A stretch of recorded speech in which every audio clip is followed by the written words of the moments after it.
Benson boiler.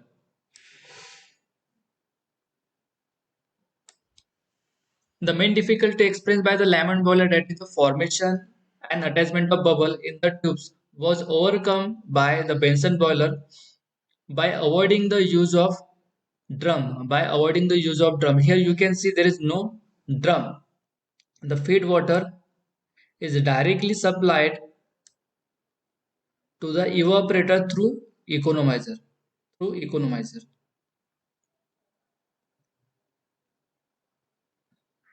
It is also a vertical shell water tube high pressure boiler. Same as that of Lamont boiler, only difference is that in Lamont boiler there is a boiler drum where separation of water and steam takes place. But in case of Benson boiler, the drum is not available and water is directly converted into steam in the pipe itself. The pipe itself. At the lower end here you can see it is the radiant evaporator, then superheater, convective evaporator. Now, what is the difference between convective evaporator and radiant evaporator? Just below the radiant evaporator, there is a furnace, and the radiant evaporator gets heat because of the radiation. And remaining thing, that is superheater, evaporator, convective evaporator, and economizer takes heat from the flue gases, and from the flue gases, it takes heat by the mode of convection. By the mode of convection, and we know the mode of convection, that is conduction, convection, and radiation. So the evaporator placed just near the furnace. Here there will be a furnace, but not given in this figure. Here there is a furnace. So furnace directly hits the radiant superheater with the help of radiation. With the help of radiation, and means most of the heat is taken by the radiation, and very small amount of heat is taken by the flue gases. So flue gases moves in the upward direction, and it hits the water or steam in the superheater, water in the evaporator, and water in the economizer with the help of convection. Therefore, superheater here is the convective superheater. This is convective evaporator, and this economizer also convective economizer. But normally we call it as a just economizer, evaporator, and superheater. We know it is heated with the help of flue gases in uh, water tube boilers.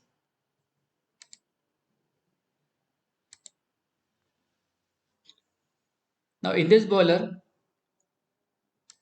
water from hot well with through feed check valve is supplied to the economizer where water is preheated, and preheated water is supplied to the radiant evaporator where most of the water is converted into steam. Most of the water is converted into steam.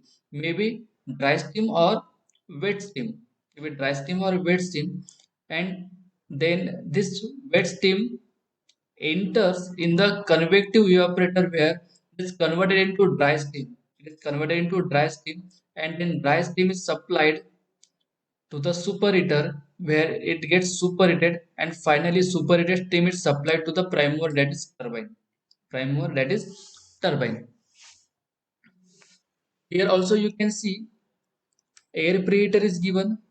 Air preheater takes atmospheric air which is at low temperature, and in air preheater air gets heated, and then hot air is supplied to the furnace for the combustion purpose. The main difficulty experienced in the Lamont boiler is the formation and attachment of bubble on the inner surface of heating tubes. The attachment of bubble reduces the heat flow and steam generation as it offers higher thermal resistance compared to the water film. Bubble offers higher thermal resistance than the water film. Remember, this difficulty overcomes by the Benzel boiler. How? By avoiding the drum, by avoiding the separation drum. One more difficulty is available, means a difficulty is available with a Benson boiler also, but we'll understand that in at the end. Benson boiler do not use any drum. The feed water after circulation through the economizer tube flows through the radiant parallel tube section of evaporator party, that is radiant evaporator. Means from feed pump, from feed check wall it supplies to the radiant evaporator through the economizer. Then from radiant evaporator to convective evaporator, where water is converted into dry steam, and then steam is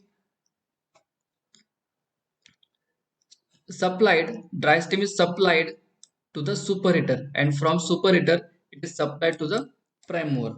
The boiler having high temperature about 650 degrees Celsius of the steam has been put to service. The maximum working pressure obtained so far from the commercial Benson boiler is 500 atmosphere, which is even more than 500 bar. The Benson boiler of 150 ton per hour generating capacity are in use. The difficulty experienced in the Benson boiler is that when steam is formed inside the tube, when water is converted into steam inside the tube, the impurities associated with the water get separated and deposits in the water tubes.